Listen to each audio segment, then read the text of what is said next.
आपल्याबद्दल जे काय ऐकायला मिळतं ते ऐकल्यानंतर अरे तुमच्या मनात हे होतं हे या दिवशी कळतं. तसं पाहिलं तर माननीय मुख्यमंत्री महोदय, आपण जे बोलत ते अगदी खरं आहे. माझा पिंड हा राजकारणाचा नाहीये. माझा मूळ स्वभाव हा कलाकाराचा आहे. आणि एवढं उत्तम वर्णन तुम्ही केल्यानंतर, एवढं तुम्ही मला जवळून ओळखता म्हटल्यानंतर, ऐसी कौन सी बात थी कि और किसी का हात पकडना पडा. मी या विधिमंडळात आलो तो मुख्यमंत्री म्हणून आलो. आणि काही गोष्टी अशा असतात आयुष्यामध्ये घडतात की आपले ध्यानीमनी नसतं आणि अचानक ती जबाबदारी येते. जबाबदारी आल्यानंतर त्यातून पळ काढणं हे काय मर्दाचं लक्षण नसतं. ती जबाबदारी स्वीकारली आणि मला पहिल्या प्रथम सगळ्यांना धन्यवाद द्यायचे आहेत. ते म्हणजे सर्व माझे त्यावेळेचे आजी माजी सहकारी जे आहेत,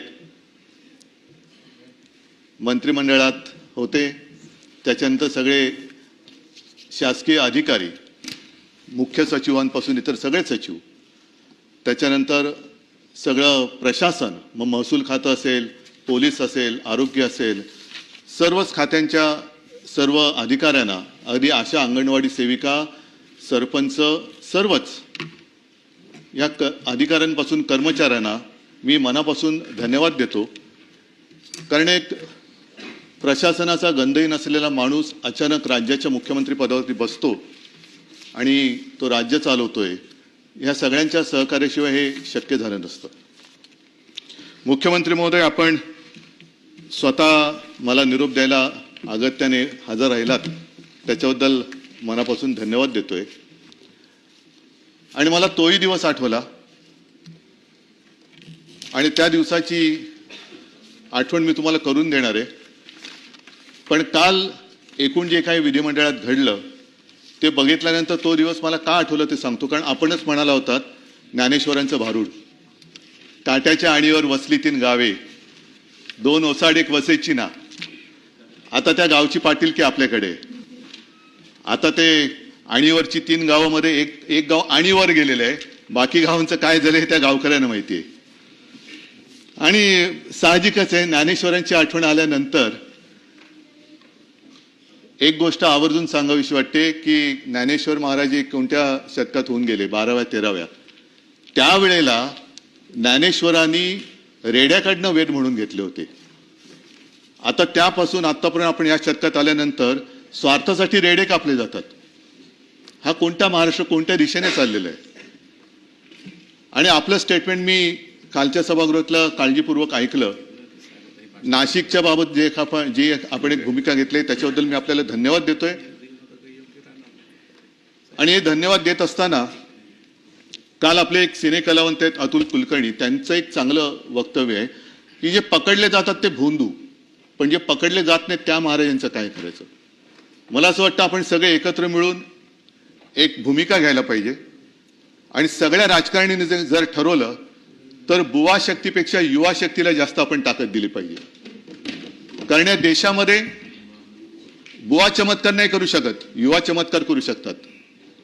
आणि युवा शक्तीला जर का आपण नीट पाठिंबा दिला तर या बुवांची दुकानं बंद झाल्याशिवाय राहणार नाही. मला आज आठवतोय तो माझा मुख्यमंत्री पदाचा पहिला, जसा आपला गृहप्रवेश असतो तसा मंत्रालयातला प्रवेश. संपूर्ण मंत्रालय असं बहरून आलं होतं. खिडक्यातनं लोक डोकावत होती, काही पॅराफिटवर उभी होती, काही बाहेर आली होती. सगळ्यांच्या चेहऱ्यावरती एक आनंद होता. तो आनंद बघून मी तो क्षण विसरू शकत नाही, भारावून गेलो होतो.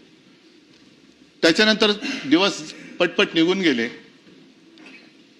आणि ज्या दिवशी मी वर्ष सोडून बाहेर पडलो तेव्हा हेलावलेला महाराष्ट्र बघून मी गहिवरून गेलो होतो की हे सगळं प्रेम या महाराष्ट्राने आपल्याला दिलं. हे असं प्रेम फार थोड्या लोकांच्या नशिबामध्ये येतं. आणि मला आठवतंय की मी मुख्यमंत्रीपद म्हणजे वर्षा सोडला आणि मातोश्रीत आलो. मुख्यमंत्रीपद सोडलेलं नव्हतं, एक 2-4 दिवसानंतर ते सोडलं.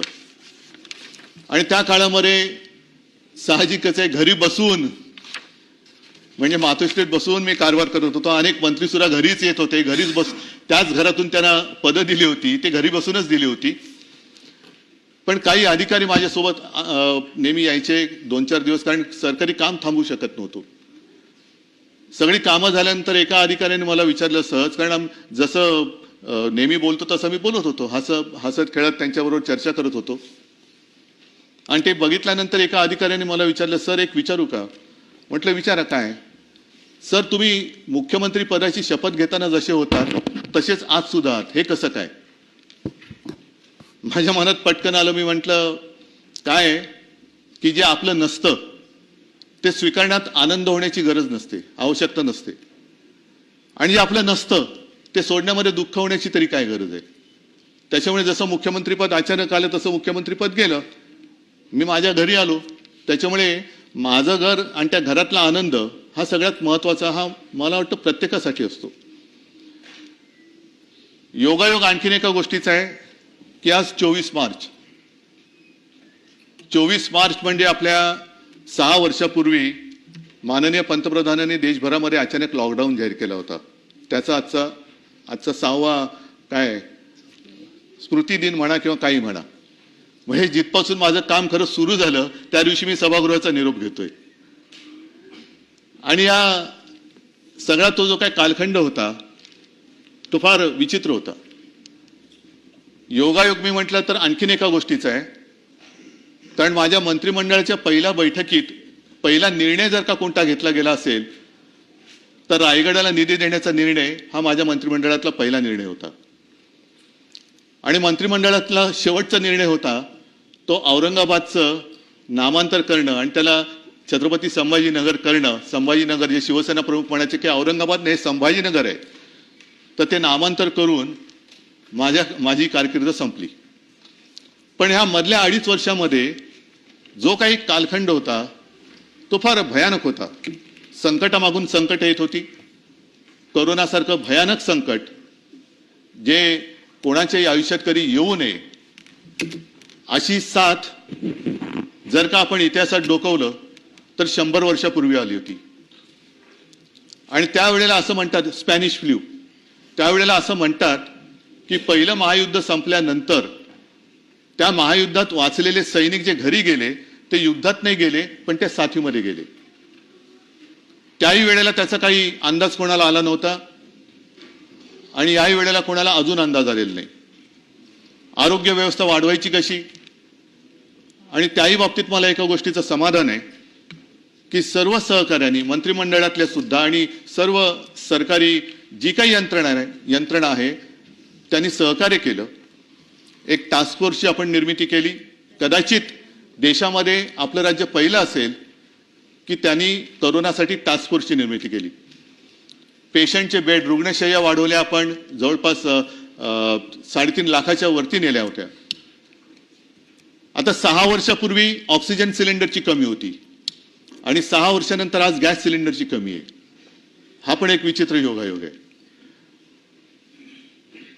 आपल्या कोरोनाबद्दलचं जे एक युद्ध होतं, कोरोनासोबतचं युद्ध होतं आणि त्याच्यात वाखणली गेली ती आपली एक कामगिरी मुंबई मॉडेल या नावाने. मुंबई मॉडेलची त्याची वाखाणणी ही जगभर झाली. अगदी WHO ने सुद्धा केली. न्यूयॉर्क टाइम्समध्ये सुद्धा त्याच्याबद्दल माहिती आली, बातमी आली. विशेषतः धारावीमध्ये लागण झाल्यानंतर एवढी गच्च असलेली धारावी, त्यावेळेला धारावीकडे कोणाचंही लक्ष नव्हतं. आता ते झाल्यानंतर तिकडे सगळ्यांचं लक्ष जायला लागलेलं आहे. ही एक जी काही वृत्ती असते की संकटात असताना कोणी धावून येत नाही. पण कोरोनामध्ये आपल्या महाराष्ट्राने जे काम केलं त्या कामाचं कौतुक तसं कोणी केलं नाही. इतर राज्यांमध्ये आपण बघितलं की उत्तर प्रदेशमध्ये गंगेमध्ये शव वाहत होती, मृतदेह वाहत होते. गुजरातमध्ये सार्वजनिक चिता पेटल्या जात होत्या. पण महाराष्ट्रामध्ये अशी कोणत्याही मृतदेहाची अवहेलना ही आपण होऊ दिली नाही. जिथे जिथे शक्य असेल तिथे तिथे आपण औषधोपचार दिले आणि जास्तीत जास्त जीव वाचवण्याचे आपण प्रयत्न केले. त्याच्यानंतर कुठेही आकडा आपण लपवला नाही. हे सुद्धा मी म्हणेन आपल्या त्या सरकारचं एक वैशिष्ट्य होतं. कोरोनाचा काळ जेवढं त्याच्यामध्ये बोलत जावं तेवढं त्याच्यावरतीच तो विषय जाईल. पण मुख्यमंत्री महोदय, मला आपल्याला एक विनंती करायची, जे माझ्याकडनं राहून गेलं त्या काळामध्ये करता येऊ शकलं नाही, त्या सगळ्या कालखंडाचं जर काही डॉक्युमेंटेशन केलं, त्याच्यामध्ये कोणत्याही व्यक्तीचं काही वैशिष्ट्य सांगण्याची आवश्यकता नाही, पण स्पॅनिश फ्लूच्या बाबतीत जसं कोणताही आपल्याला संदर्भ सापडत नाही, तसं विशेषतः करोना काळामध्ये महाराष्ट्राने काय काम केलं, कशी ट्रीटमेंट दिली, ऑक्सिजन कसा आणला, मास्क कसे मिळवले, कशी खबरदारी घेतली, माझे कुटुंब माझी जबाबदारी असेल आणि इतर सगळ्या गोष्टी असतील, हे सगळं जर का एकत्रित झालं तर पुढे अशी साथ येऊ नये, पण जर का आली तर आपण काय काय खबरदारी घ्यायला पाहिजे याचे एक मार्गदर्शन होईल, म्हणून माझी एक आपल्याला विनंती आहे. त्याच्यानंतर याला आयुष्यातलं एक समाधान मानावं अशी एक गोष्ट नक्की मी केली, ती म्हणजे कोणीही न मागता, कोणताही अभ्यास न करता आपल्या अन्नदात्याची मी कर्जमुक्ती केली. 2 लाखापर्यंतचं पीक कर्ज हे महाविकास आघाडीच्या सरकारच्या माध्यमातून मी केलं आणि त्याबद्दल मला नक्कीच एक समाधान आहे. कोणतेही त्याला त्रास न देता, अटीतटींचा सामना करायला न लावता 2 वेळा तो त्या केंद्रात गेल्यानंतर त्याच्या खात्यामध्ये पैसे जात गेले आणि तो कर्जमुक्त झाला. दुर्दैवाने नंतर करोनाची साथ आली, त्याच्यामुळे प्रोत्साहनपर राशी जी द्यायची असते ती राहिली, ती आता मला वाटतं आपलं सरकार देते. आणखीन एक चांगलं काम केलं ते म्हणजे गोरगरिबांसाठी शिवभोजन. आता त्याची परिस्थिती काय मला कल्पना नाही, पण 10 रुपयामध्ये शिवभोजन देणं हे सुरू केलं आणि त्याची अंमलबजावणी 2.5 वर्ष तरी आम्ही करून दाखवली होती. अशा अनेक गोष्टी केल्या आणि करोनामध्ये सुद्धा संपूर्ण हाहाकार उडालेला असताना कुठेही आपण महाराष्ट्र थांबू नव्हता दिला. शेतकऱ्यांची कामं तर सुरू होतीच, परंतु परदेशी गुंतवणूक सुद्धा उद्योगधंद्यामध्ये आपण आणली होती, MOU पण झाले होते आणि काही गुंतवणूक प्रत्यक्षात आली सुद्धा होती. कोणतेही असं क्षेत्र नव्हतं की जिकडे महाराष्ट्र थांबला होता. अगदी हिंदू हृदय सम्राट शिवसेना प्रमुख समृद्धी महामार्ग तो सुद्धा आपण त्या काळामध्ये सुद्धा चालू ठेवला. मुंबईचा कोस्टल रोडचं काम सुरू ठेवलं, अटल सेतूचं काम सुरू ठेवलं, मेट्रोचं काम सुरू ठेवलं. कोणतेही काम त्याला आपण बंद केलेलं नव्हतं, ते चालू ठेवलं होतं आणि कुठेही पैशाची कमतरता असताना सुद्धा पैसा कमी पडू दिला नव्हता. मला असं वाटतं हे एक माझ्या आयुष्यातलं एक सर्वात काळातलं कठीण काम होतं आणि काही गोष्टी ज्या केल्या त्याच्याबद्दल मला नक्कीच अभिमान आहे की मी मुख्यमंत्री असताना आपल्या राज्यामध्ये मराठी भाषा सक्तीची केली. आपल्या मातृभाषेची, आपल्या ज्या राज्यात राहतो, आमचा दुसऱ्या कोणत्याही भाषेबद्दल काही आकस नाहीये, पण प्रत्येक राज्याला जर त्याची भाषा दिलेली असेल तर त्या राज्यामध्ये ती भाषा ही आलीच पाहिजे, म्हणून आपण या राज्यामध्ये मराठी सक्तीची केली. त्याबद्दल मला एका गोष्टीचा नक्कीच अभिमान आहे. आणि इतर जी 2 कामं आहेत ती मुख्यमंत्री महोदय, मी परत आपल्याला विनंती करीन की एक मराठी भाषा भवन आणि चौपाटीला आपण मराठीचं रंगभूमीचं दालन हे करायचं आपण ठरवलं होतं.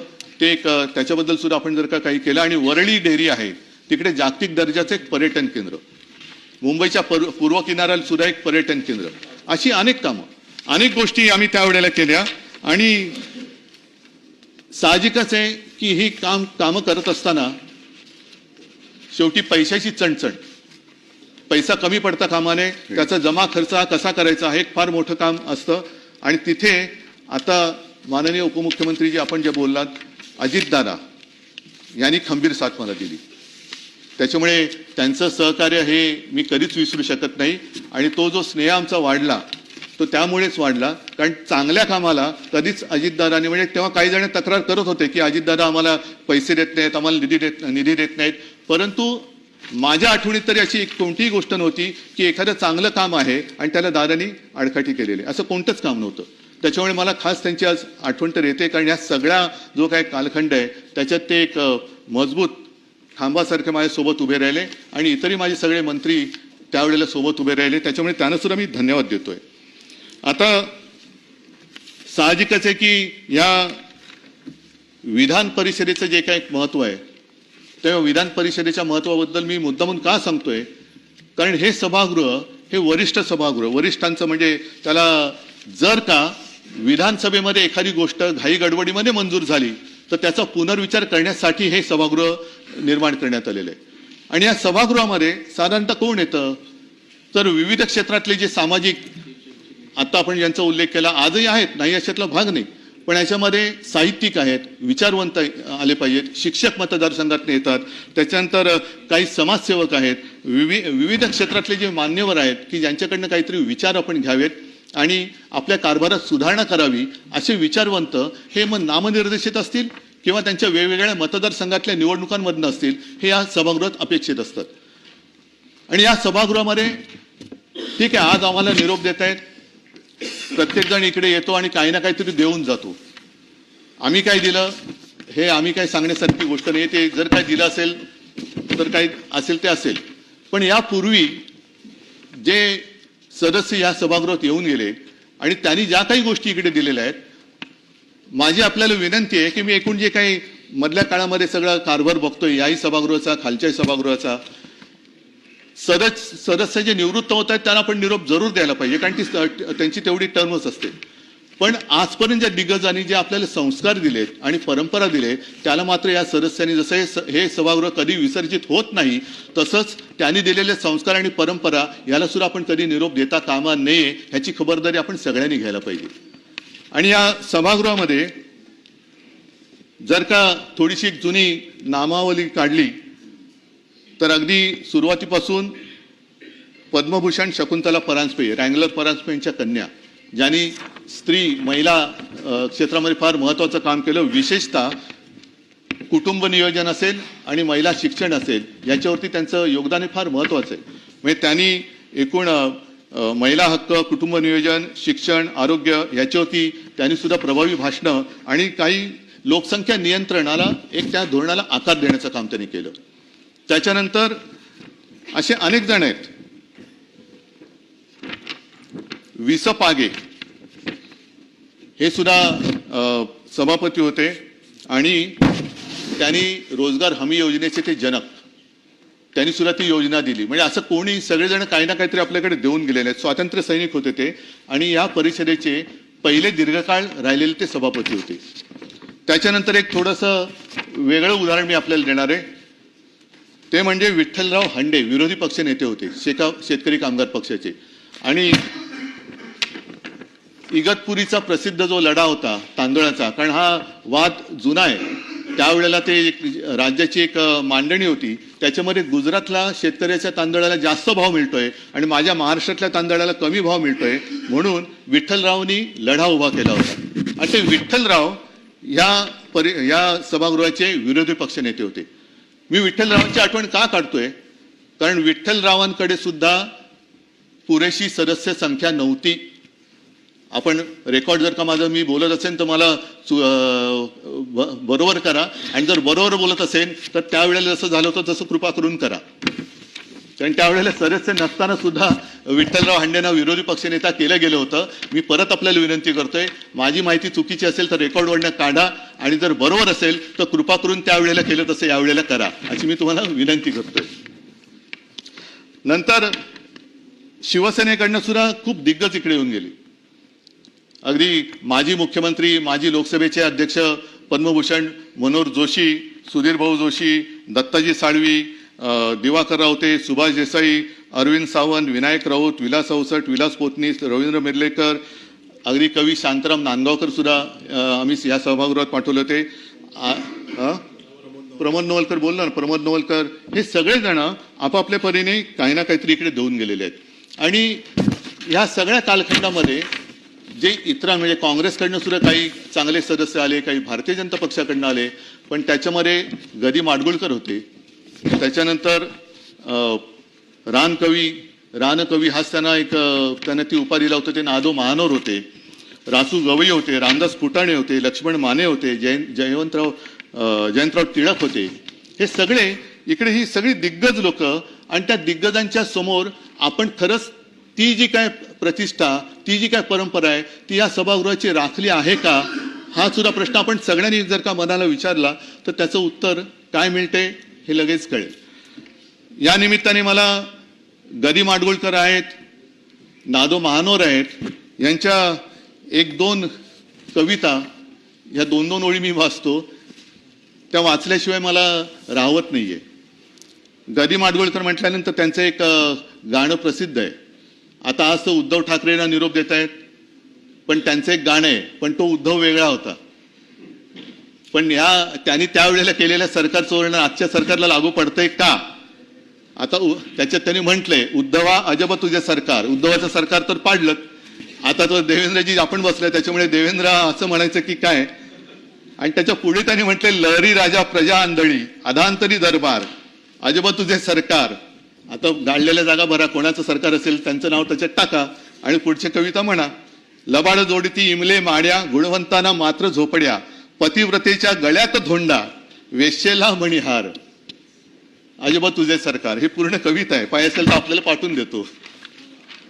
त्याच्यानंतर गदी माडगुळकरांनी आणखी एक फार चांगली कविता लिहिलेली आहे.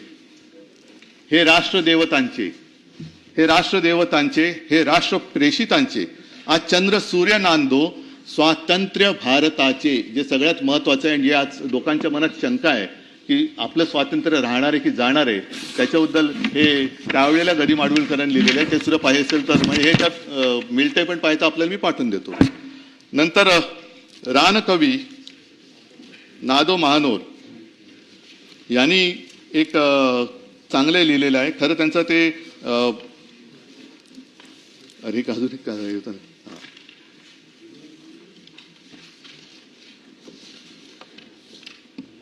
याच्यात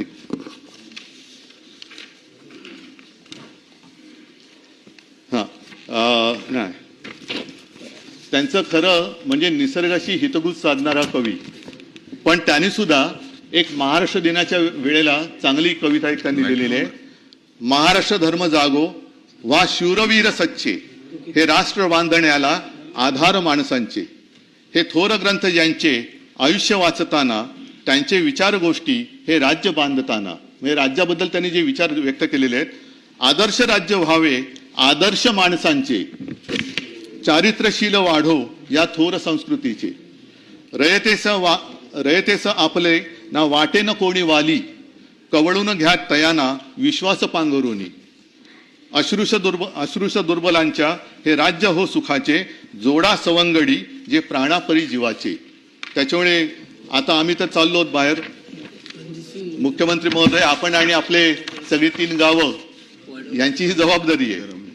आणि मला असं वाटतं की सध्या जे काही एक वातावरण आहे राज्यात आणि देशामध्ये, एक संभ्रमावस्था आहे. कोण कोणाबरोबर तेच कळत नाहीये. आता या महिन्यामध्ये IPL सुरू होईल आणि IPL बघताना आपण म्हणतो अरे हा आपला होता ना, अरे नाही तो आता त्या टीममध्ये, अरे हा आपला होता नाही हा तिकडे गेलेला आहे. म्हणजे इंडियन पॉलिटिकल लीग नवीन सुरू झाले की काय, कोण कोणाच्या बरोबर तेच कळत नाहीये. आणि एकच संघ खूप मजबूत होत चाललेले, बाकीचे संघ म्हणजे मॅच खेळायला सुद्धा बाकीचे संघ हवीत की नको, की बाकीचे संघ संपवून टाकले ते एकटा संघ काय करणार. तर तो सुद्धा विचार केला पाहिजे की एकच संघात ठेवला तर मॅच खेळणार कोणाबरोबर. सगळेच खेळाडू जर का आपल्या संघात घेतले तर काय करणार काय तुम्ही. त्याच्यामुळे मला असं वाटतं एका सुदृढ लोकशाहीसाठी ही संभ्रमावस्था सगळ्यांनी संपवणं गरजेचं आहे. आणि जनतेचा आपल्याबद्दलचा जो विश्वास आहे, जनतेला असं वाटतं की राजकारणासाठी काही करू शकतायत, पण आपल्यासाठी सुद्धा हे काहीतरी करू शकतात, हा विश्वास आपण जनतेच्या मनात निर्माण करण्याची आज गरज आहे. आणि ही संधी सगळ्यांनाच मला असं वाटतं मिळत नाही. ही ज्यांना मिळते त्यांनी त्या संधीचा नक्कीच उपयोग करायला पाहिजे. ठीक आहे, दिवस येतात दिवस जातात, सत्ता येते सत्ता जाते, काळ येतो काळ बदलतो, सर्व गोष्टी बदलत असतात. पण आपल्याला धीर धरायला पाहिजे, एक संयम बाळगायला पाहिजे. कारण आपण म्हणतो की सूर्य पूर्वेला उगवतो, पण सूर्य जेव्हा दक्षिणायन आणि उत्तरायण करतो तेव्हा उगवतीची पूर्व सुद्धा बदलत असते. ती पूर्व राहत नाही. सूर्य जिथून उगवतो ती पूर्व.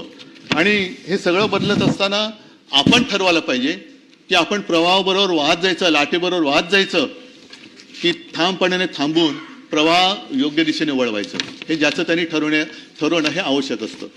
आणि जे असे लाटेबरोबर वाहत जातात त्यांच्यासाठी म्हणजे काही स्वतः काही करत नाही पण लाटेबरोबर वाहत जायचं, तर त्यांच्यासाठी विंदा करंदीकर यांनी एक फार छान लिहिलेलं आहे. त्यांनी असं लिहिलंय की ही लाट आहे तोवरी, खुशाल तू गाजून घे, गाजण्याला अर्थ कितीसा ते जरा समजून घे. म्हणजे तू गाजतोयस, त्या लाटेवर आहेस म्हणून गाजतोयस, लाट गेल्यानंतर काय करशील. तर या काही गोष्टी त्यांनी फार छान लिहिलेल्या आहेत. म्हणजे आपण या सगळ्यांकडनं काही ना काहीतरी घेतलं पाहिजे आणि त्यातल्या थोड्या जरी गोष्टी आपण आपल्या वागणुकीत आणू शकलो तर तरी महाराष्ट्र आपल्या देशातलं जे एक सर्वोत्तम राज्य आहे ते आणखीन चांगलं राज्य होईल. विंदा करंदीकरांनी आणखीन पुढे जे लिहिलेलं आहे ज्याचा मला उल्लेख करावा असं वाटतं की केले कुणास्तव ते किती हे कधी मोजू नये, होणार त्याची विस्मृती त्याला तयारी पाहिजे. जो अनुभव मी घेतोय, डोक्यावरी जे घेऊनी आज येथे नाचती, घेतील ते पाय तळी त्याला तयारी पाहिजे. हे सगळं आयुष्य आहे. म्हणजे जे डोक्यावर घेऊन नाचतात तेच एक दिवस आपल्याला पायतळी तुडवायला बघत नाहीत, कारण त्यांना स्वतःला जेव्हा काही पाहिजे असतं त्यावेळी ते कोणी काय दिले हे काही न बघता ते आपल्याला सरळ तुडवून पुढे जात असतात. आणि हे विंदांचं झाल्यानंतर एक सुरेश भटांची मोठी कविता आहे, त्यातली 4 ओळी मी मुद्दामून सांगतो, जी कदाचित म्हणजे मलाही वाटलं की इकडे वाचावी. मित्र कोण आणि शत्रू कोण गणित साधे कळले नाही, नाही भेटला असा कोणी ज्याने मला छळले नाही, रुसून राहिले माझ्या अगदी जवळचेच पण मी कोणाला कळलोच नाही. हे सुरेश भटांची कविता आहे. आणि मला असं वाटतं की हे जरी खरं असलं तरी मला जी काही संधी मिळाली होती त्या काळात जे मी केलं ते प्रामाणिकपणाने केलं, आणि ते प्रामाणिकपणाने केलं म्हणून महाराष्ट्रातली जनता मला त्यांच्या कुटुंबातली एक सदस्य मानते. मी या मायबाप जनतेला मानाचा मुजरा करून आपल्या सर्वांचा या सभागृहात निरोप घेतोय. जसं मगाशी मुख्यमंत्री महोदय आपल्या आधी मी जेव्हा आलो तेव्हा तुमच्या आधी मी जे बोलत होते त्यांचं थोडंसं ऐकलं की कुठे भेटू. मी मुख्यमंत्री महोदय थोड्या वेळाने आपल्याला भेटायला येणार आहे, पण काही जणांना रणांगणात, काही जणांना कुठे, आणि काही जणांना असं वाटतं की इथे भेटलात तर अशी काही लोक आहेत. असो, मी या सभागृहात सर्वांना धन्यवाद देतो. आणि माझ्यासोबत जे इतरही सदस्य निवृत्त होत आहेत त्यांना सुद्धा मी भावी त्यांच्या कारकिर्दीसाठी खूप खूप शुभेच्छा देतो, सुयश चिंततो आणि आपला निरोप घेतो. धन्यवाद सगळ्यांना. जय हिंद, जय महाराष्ट्र. शशिकांत शिंदे.